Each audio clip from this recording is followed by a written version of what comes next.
Mhm.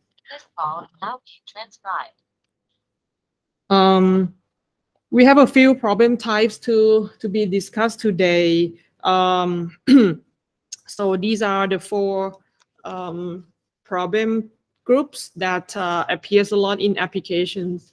The first one is called stochastic optimization. This is a problem where the problem parameters in the formulation contain uncertainty. And the second one is a problem where the cost objective is non-smooth. Okay, and we take a look at the definition later. The third one is that when you have more than one objective in your cost function, usually your cost objective has one meaning. You maximize the profit. For example, you minimize the cost of operation.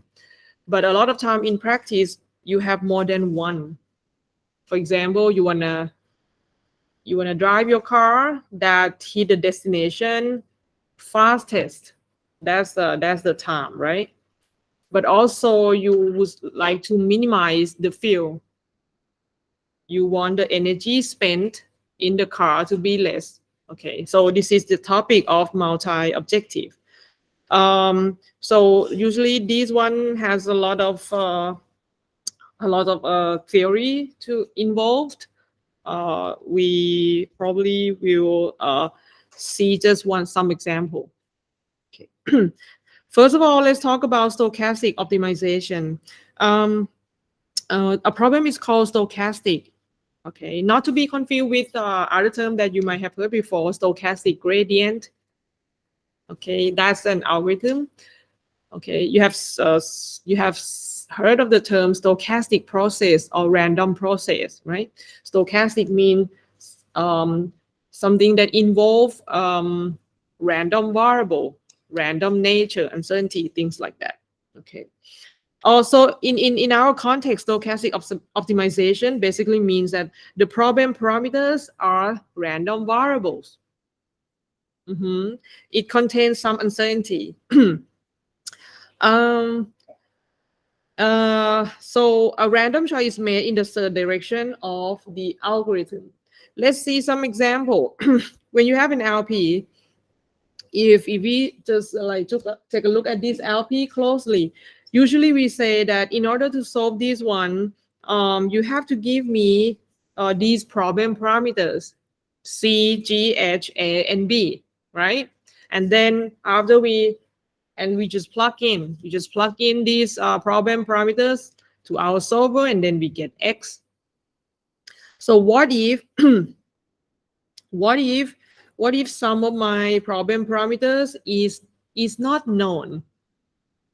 It's not known exactly, but somehow, I mean, a lot of time the problem parameters must be kind of obtained from historical data set in your application. Let's just, I mean, if you take a look at this, let's just say, what happens if I don't know my C exactly? I only know that, for example, it belongs to this set, or I can say, I only know that C has this distribution. Okay, in that case, like we formulate it in a way that, okay, why don't we treat our problem parameter as a random vector? My C is random. Okay, so think about the problem of that we're gonna give like shortly. When you want to invest, you want to make an investment on different assets, and let's say your XI is the ratio, the fraction you would invest in asset I. Okay, and kind of the CK is kind of the coefficient. When you want to minimize, you can think of minimize. Usually you want to maximize the return, right? So I mean, when we change to the minimization, it would be kind of like the negative of the return. So CI is kind of in the unit of of dollars, okay, of the currency. But the thing is, okay, I mean, what's the meaning of CI? How would you know that if you invest like 20% on this asset, this is the return I would get, right? So you see that the meaning of DCI should be from historical data set in the financial field, right? This stock, this asset previously, it make a very good return. We know that it's up and down, right? So that's why, okay, when you don't know exactly, mathematically you treat it as a random variable. Okay, but then the problem, the obvious question is that when C is random, what about the quantity C transpose X? Our X is optimization variable. Now our X is what? Deterministic, right? When we want to make a choice on X. But mathematically, C transpose X is also random because it's a function of random variable. Which means the meaning of our C transpose X, now it's kind of hard to judge how would you minimize a random quantity. The way to treat this has many approaches. One way, one of them is to quantify it. We know that this guy is random, right? Okay. Now we're gonna change this random quantity to deterministic quantity by some statistical moments. Okay, this is one approach. So, for example, if this is random, okay, I can use the very common choice. One way to think is, okay, how about I compute the mean, right? I know it's random. I minimize the mean instead of that random quantity instead. So, but what is the mean of C transpose X? This is linear function, right? Expectation is with respect to C. So obviously is the mean of C transpose X, right? And then, but of course, as we learn statistics, we know that the mean is, the mean is just one like information about random variable, okay? The mean is small, which is great, but what if the variance is high? Okay, so that's why, okay, the second common choice is to look at the variance. What do we want to do with the variance? If you can characterize it, we want to minimize it or we want to maximize it? We want to minimize it, right? Remember, C transpose X is kind of has a meaning. I mean, in this example, the meaning of the negative return. When you want to invest, you want to maximize the return, right? Okay. So with the same technique, if how to characterize the variance of linear function in the vector C, this is something we learned before, right? So what is it? The variance of this, I try to change it in the way that you can see that, it's the variance of the random quantity here. Okay, so F5 transformation, right? The variance is going to be this and this, pre and post multiply. Okay. So let's say that we happen to know these two statistical parameters, the mean and the covariance. Remember, the C is a vector. Okay, the C is a vector. So the covariance of C is going to be a matrix of size n by n. Okay. Can I ask again, what's the property of this sigma, the covariance of C? What do we know about this matrix? Symmetric and only symmetric covariance. Yes, PDF. Okay. Right? By the nature, the covariance matrix must be positive definite. Yes or no?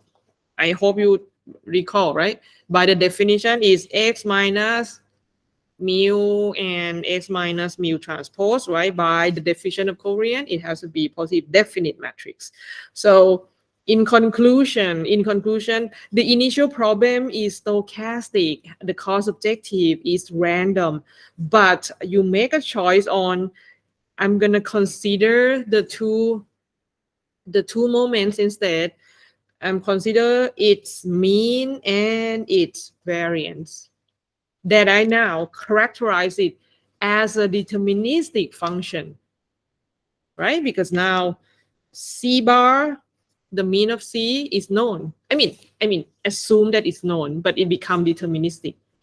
And now you also, is you that you make a choice that, okay, initially I minimize C transpose X. Now I'm going to minimize the mean of C transpose X and also the variance of C transpose X. It's your own choice. Okay. And now I also put a weight between these two terms because I want to balance about these two objectives. When gamma is high, which means when gamma is high, I penalize more on the variance. Okay. I penalize more on the variance. So it means that suppose you have asset 1, 2, 3, 4, 5, right? Which means, let's say the asset 5 is very, fluctuated, volatile. In some years, it gives you a very large return, but in some years, the return is very minimal. Okay, so in asset 1, it's kind of a steady. Okay, it maybe give you a little of the return, but it steadily gives you a return. Okay, so with that nature of your assets that you're going to invest, if you put big gamma, all right, your solution would kind of return in a way that it would pick more like allocation, more fraction on the asset that is not highly uncertain. Okay, and in that case, even though you get these terms small, what about this term? What happened to the first term? The first term would be bigger to what? This is relative to using smaller gamma. Okay, that's the meaning. Okay, now when we formulate the problem in this way, now take a look at the problem. What kind of problem do you have at the end?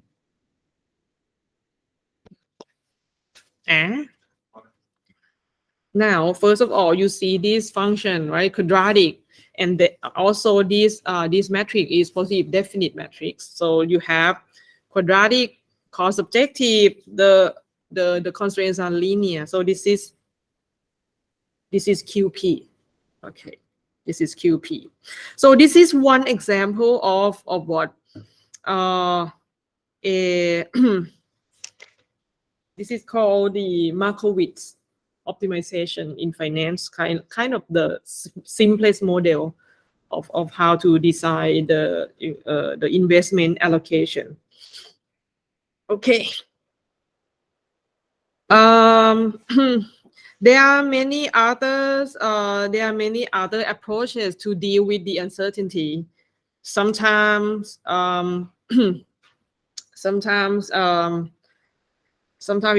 it would be now I would like to make another if I make another assumption that what happens if my H is uncertain. Okay, now previously C is not deterministic. Now what if my H is uncertain? Okay, but then you're gonna make a choice. For example, my H my edge is uncertain, but I happen to know that it belongs to uniform distribution, okay, between what, the lower bound and upper bound, for example. My edge is a vector. Again, this is like it's not like a box constraint, but it's similar. Okay, so your edge is also a random vector that has the PDF like in the support of that interval. You also, in this case, I'm trying to say that there are other approaches. For example, you can also talk about guaranteeing this inequality in probabilistic way.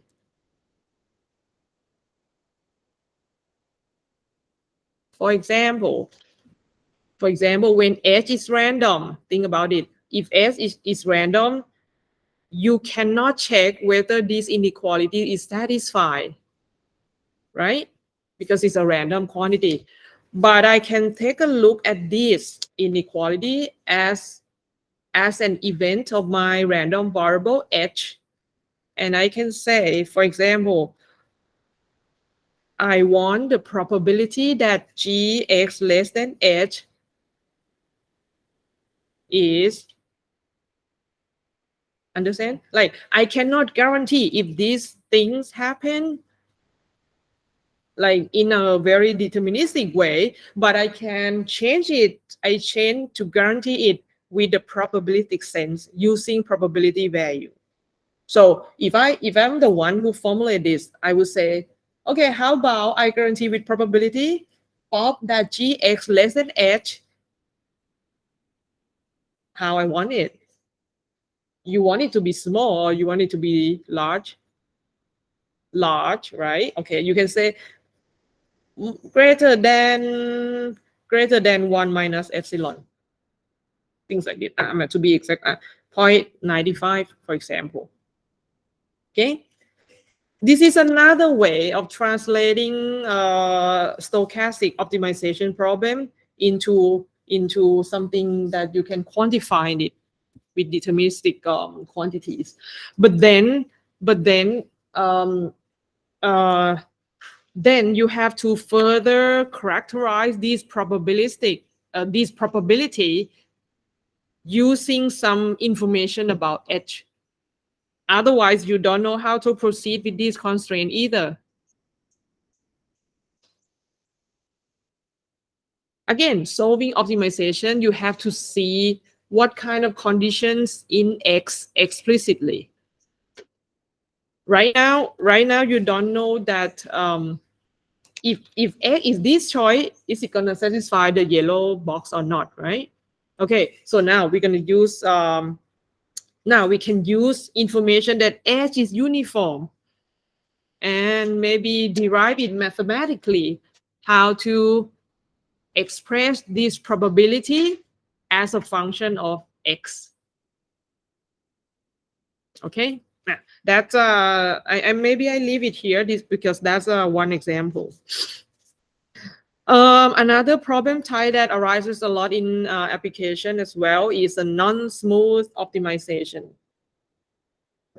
A function is smooth. A function is called smooth if it is differentiable and the derivatives are continuous.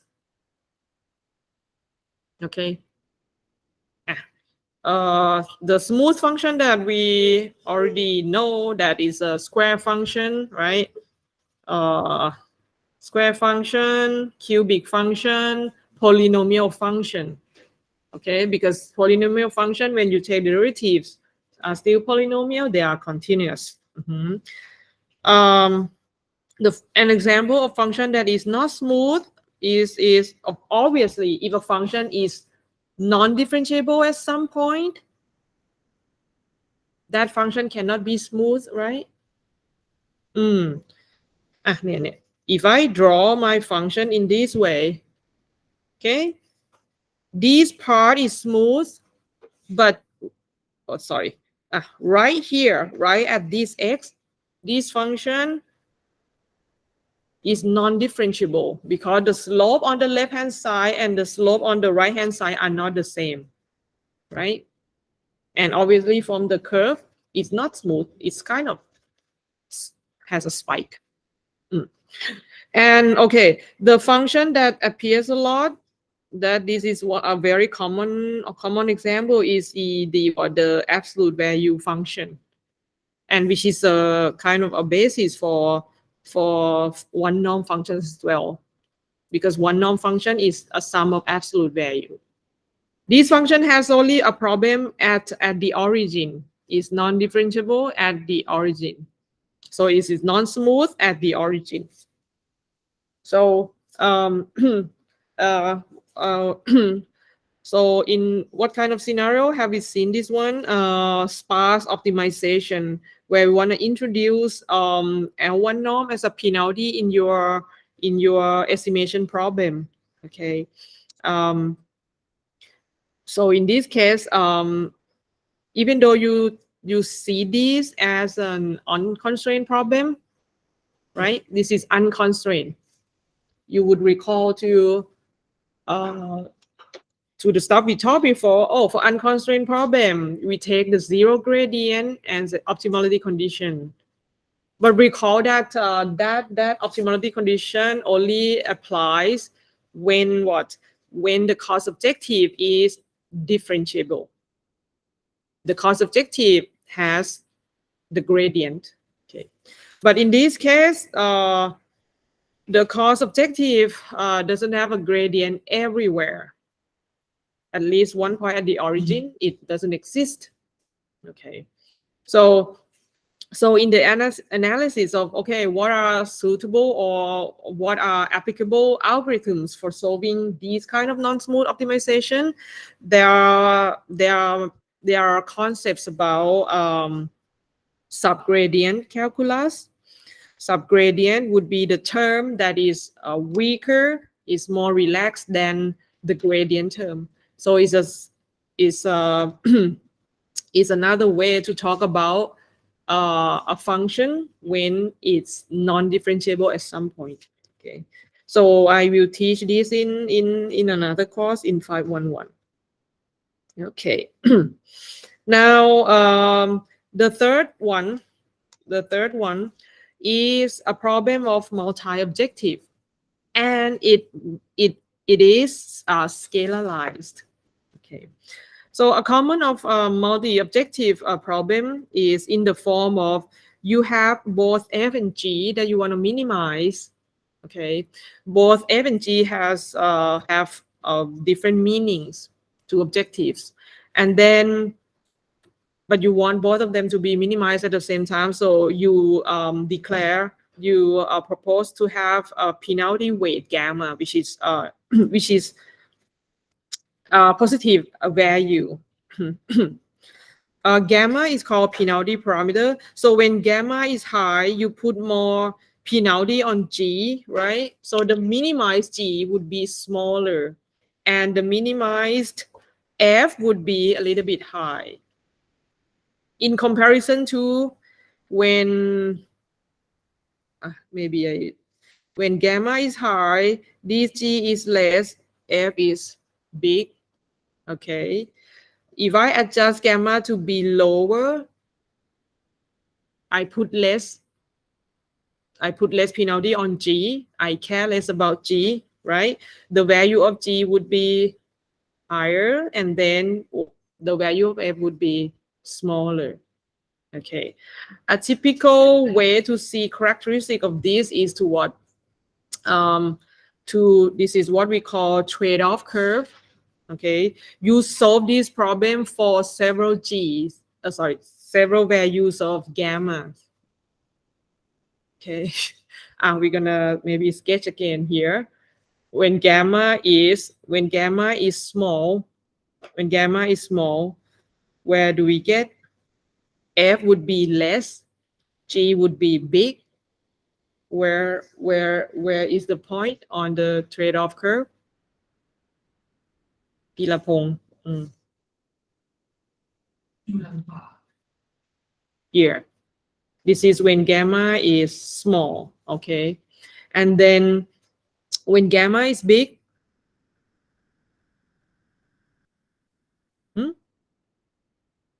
when gamma is big, อยู่ตรงไหน it's going to be on the top left corner. This is when gamma is big. Okay, so you're going to solve it for several values of gamma and then try to see how these curves look like. Okay, it depends on the property of F and G. Okay. Okay, and then okay, maybe we have some example here. How do we see these kind of problems when you in model estimation, when you want both minimizing the model error and the model complexity, just like we see in the lasso problem in linear least square with L1 objective. Okay, the L1 norm of beta represent the complexity of the solution. Beta is the coefficients of the linear model. Okay, the second example, probably I don't have the model here. Like you have a linear system. You have a linear system that is driven by an input U, where it gives the response of Y.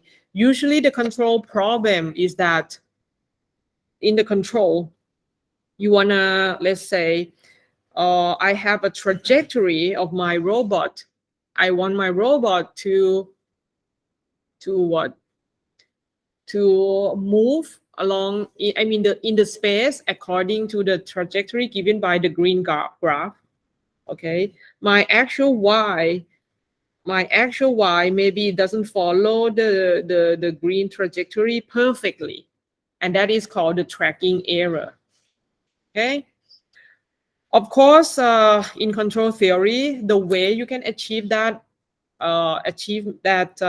that performance is through designing a very good control law U. Okay, and typically if you want to move the output real fast, for example, suppose this is the reference, the trajectory.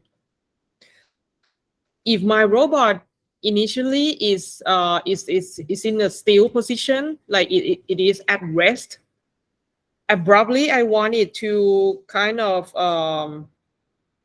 like track the orange trajectory, I would put some amount of power in U, right? So that U will drive my system. And obviously, if you want to move the system faster, the more or the less energy you should spend on U, more energy. Okay, and yeah, that's always the two aspects of control system. When you design a control law, not only that you care about the tracking error. Oh, I want to have the fast response, but okay, did I spend too much power on you? Sometimes if it requires that your U has to be okay, if I suppose this is the signal UT that I need to generate in order to drive the system. Maybe a lot of times you have limitation on the power supply. Like you can generate, plus minus 20 volt, for example. But if it's in theory, the design control law is beyond the limit, then it's not a good control law, right? So you can post it in optimization as well. So that's the two kind of considerations in control system. So as I said, if you have this trade-off curve, by solving these optimization problem for several values of gamma, it gives you how these two objectives are trade-off. And as I said earlier, that if you fix one objective, a constant, right? a benefit of having this trade-off curve is that let's say if Gx is my input power, okay, like I can spend only up to 10 volts, for example, 10 kilowatt, for example, 10 kilowatt. After you having this trade-off curve, then you can say that you would design your control law so that you achieve at this point, because at that point, given that I use up my energy, okay, that's the best tracking error I could do in this control algorithm, in this control experiment. I wouldn't want to operate it at this point, even though I use less energy, which is okay, right? But my tracking error is still high. Also, at the same time, I wouldn't pick this point, because even though I still don't violate the input power constraint, but my tracking error is still high. This point would be efficient. Okay, this point would be efficient. Okay. So this is just to have some idea, like that. There's gonna be a lot of things involved. Essentially, how to get the trade-off curve. What's the shape of the trade-off curve? That I say that it depends on F and G. I mean that we have this result that if both of F and G are convex, the area that you see in the shaded orange, that area would be convexed. All right. So there are another topic about multi-objective optimization, but I think I'm gonna leave it for another video clip. Okay, so I would like to end it here, because this requires a lot of explanation, so it's gonna be longer.